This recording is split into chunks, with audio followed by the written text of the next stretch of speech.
अला अचन शन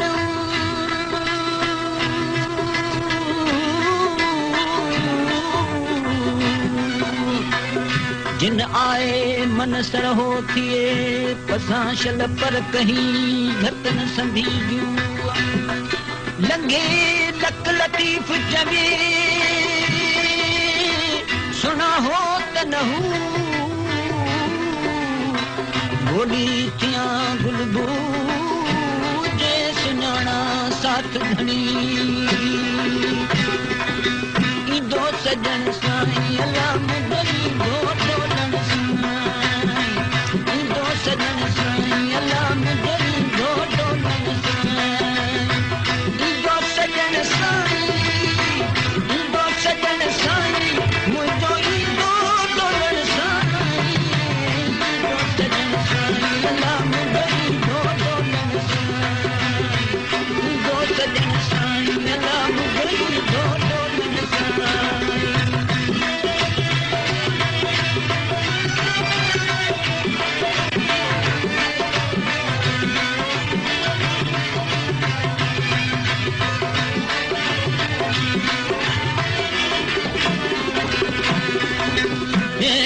तपी कंधे को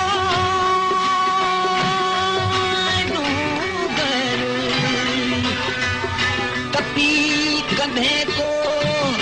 डूंगर दुखो यन खेवो तो जे पहण पबजा कडिंग मुंहिंजा बलो ये कंहिंजो कोने दो अमर मिसी कयो डूंगर पिरिय जो मूंखे काफ न ॾिए कल तुहे कतारिया काल विया तोड़ा तो ही जल मन सुने हो तु हकल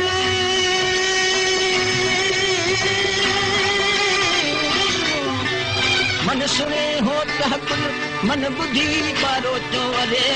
डूंगर दस पिरिय जो काफ न ॾिए को तुहे कतारिया कालया तोड़ा वता तो होठ में जो हो को साजन साथ में मथा लगन साथड़ो सही सलामत नींदो मथा लगन साथड़ो सही सलामत नींदो ईंदो सजन साईं अला मुदई दो डोलन साईं ईंदो सजन साईं अला मुदई दो डोलन साईं ईंदो सजन साईं ईंदो सजन साईं मुंहिंजो ईंदो डोलन साईं ईंदो सजन साईं अला मुदई दो डोलन साईं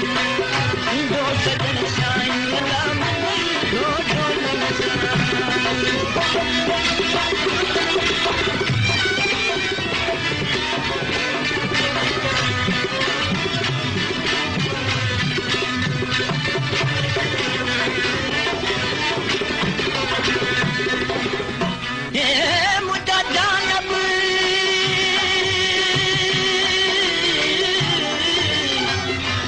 जानब तो ईअं न जुगाए जी मारे मोटी न पुछी हो